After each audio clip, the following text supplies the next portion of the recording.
여러분 안녕하세요. 실학박물관에 오신 것을 진심으로 환영합니다.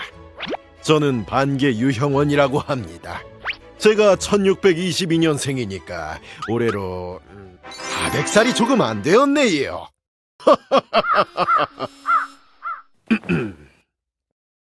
실학박물관을 찾으신 여러분에게 실학에 대해서 간략히 설명드리기 위해서 나왔습니다. 실학은 임진왜란과 병자호란 후에 피폐해진 조선을 새롭게 변화시키고자 일어난 학풍을 말합니다. 그리고 그 새로운 학풍의 시작이 바로 저 유형원이라고 할 수 있지요. 그래서 실학은 저로부터 약 200년 동안 주로 나라를 어떻게 새롭게 개혁할 것인가, 즉 국가 개혁안 형태로 나타났습니다. 제 개혁안의 핵심은 토지, 즉 땅에 있습니다. 조선의 경제력은 어디서 나오나요? 당연히 토지지요. 그러니까 농사 짓는 사람들에게 토지를 골고루 나눠줘야 백성들이 신이 나서 열심히 일을 하고, 그래야 백성도 나라도 부강해질 수 있지 않겠습니까? 또 나라를 이끌어갈 인재를 저처럼 지방 곳곳에 있는 실력 있는 사람들을 뽑아서 써야 합니다. 제가 어제는 우리 실학학당 학생들에게도 개혁안을 하나씩 준비해 오라고 숙제를 내주었는데요. 학생들이 어떤 개혁안을 가져올지 궁금합니다.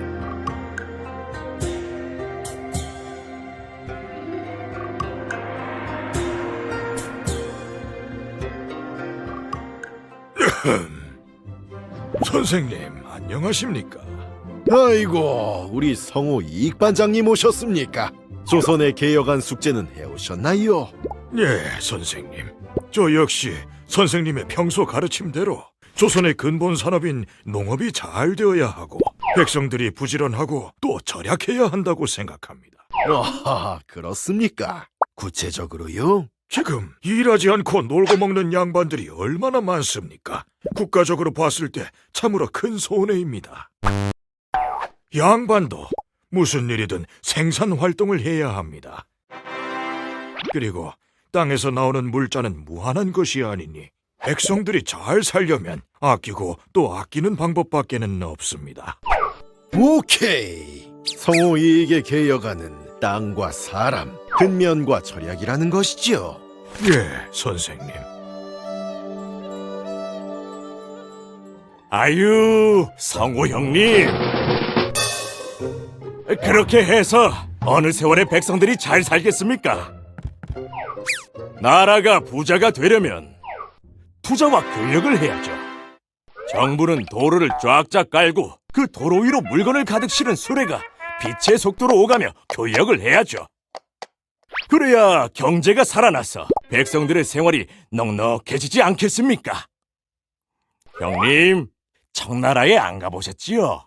제가 이번에 청나라의 영경이랑 열하에 다녀왔잖습니까? 아, 그런데요, 이 청나라가요, 예전에 우리가 무시하던 오랑캐 땅이 아니더라고요. 건물은 벽돌을 써서 튼튼하게 잘 지어놨고요. 시장에는 활력이 넘쳤습니다. 기술이 발달하여 백성들이 풍요로워야 도덕도 바로 서는 것 아니겠습니까? 바로 이용후생이죠.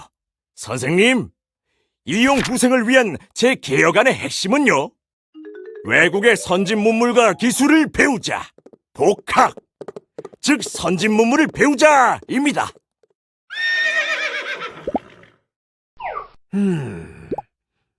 청나라에 다녀왔군요. 그래요. 연암 박지원은 글솜씨가 뛰어나니까 청나라에 다녀온 일을 보고서로 써서 내면 좋겠네요. 선생님께서 그러실 줄 알고 제가 여행 내내 겪은 일을 날짜별로 잘 기록해 두었습니다. 제목은 뭐라고 할까요? 이 열하에 다녀온 기록이니까 열하일기라고 할까요? 저도 연암 박지원 선배의 의견에 동의합니다. 청나라와 서양의 선진 기술만을 전담해서 배우는 기구를 만드는 것도 괜찮을 것 같습니다. 이용후생을 위한 관청이니까 관청 이름은 이용감이라고 하면 좋을 것 같습니다. 제가 거중기를 만들어 성을 쌓는 백성들의 노고를 크게 덜어준 적이 있습니다. 한강을 건너는 배다리 공사에 참여한 적도 있고요. 좋은 경험을 했군요. 그래서 다산 정약용의 개혁안은 뭔가요? 저 역시 선생님과 성우 이익 선배님의 개혁안처럼 국가 개혁의 중심에는 토지의 공평한 분배가 있어야 한다고 생각합니다. 하지만 보다 더 중요한 것은 국가에 대한 총체적인 제도 개혁입니다. 첫째, 중앙의 제도 개혁이 필요하고요. 둘째, 직접 백성을 다스리는 목민관, 즉 지방관이 정말 잘해야겠습니다. 그리고 셋째는 옥사, 즉 형벌을 주는 건데요.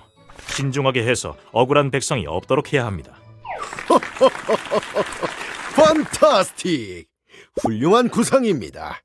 역시 우리 실학학당의 에이스답군요. 추사 김정희는 선배님들의 개혁안을 어떻게 들었나요? 모두 훌륭하십니다. 선배님들의 여러 개혁안 잘 들었습니다. 제가 감히 개혁안을 내겠습니까? 저는 열심히 공부하는 중생입니다. 다만 명확한 고증은 공부하는 사람들의 기본인데요. 조선의 선비들은 성인의 말씀, 즉 경전만 중요하게 여기고 그것을 명확하게 밝혀내는 고증은 소홀히 하는 것 같더라고요. 저는 청나라에 가서 학문과 예술에 대해 많이 배웠습니다. 제가 청나라에 있을 때 보니 옹방강, 완원과 같은 청나라 학자들은 정말 빡세게 공부하시더라고요. 이제 우리 조선의 선비들도 학문을 할 때 철저한 고증, 즉 실증을 더 엄격하게 해야 하지 않나 생각합니다. 청나라 유학파답네요. 옹방강 선생님이 칭찬을 많이 하셨다고 들었어요. 부끄럽습니다. 조선의 선비로서 이 정도는 당연한 거 아니겠습니까? 그럼 저는 서예반 특별 활동이 있어서 먼저 하교하겠습니다.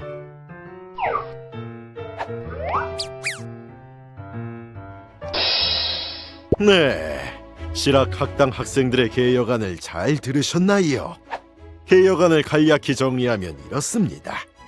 저 반계 유형원과 실학학당의 반장 성호 이익처럼 공허한 얘기가 아닌 실제적인 제도의 개혁과 농업을 바탕으로 나라를 새롭게 경영하자는 생각을 경세치용이라 하고요. 연암 박지원처럼 교역과 상공업을 통해서 나라와 백성들을 풍요롭게 해야 한다는 주장을 이용후생이라고 합니다. 청나라 유학파 추사 김정희의 주장처럼 꼼꼼하고 실증적인 방법을 통해 학문을 해야 한다는 것을 실사구시라고 합니다. 그리고 실학학당의 에이스 다산 정약용은 이 모든 학풍을 집대성, 즉 종합한 인물이지요. 경세치용, 이용후생, 실사구시, 실학의 핵심 개념입니다. 이처럼 나라의 발전과 백성의 삶에 실제로 도움이 되는 모든 학문을 실학이라고 부를 수 있을 것입니다. 여러분은 실학을 무엇라 생각하시나요? 실학박물관에 머무시는 동안 여러분만의 실학에 대한 정의를 내려보시지요.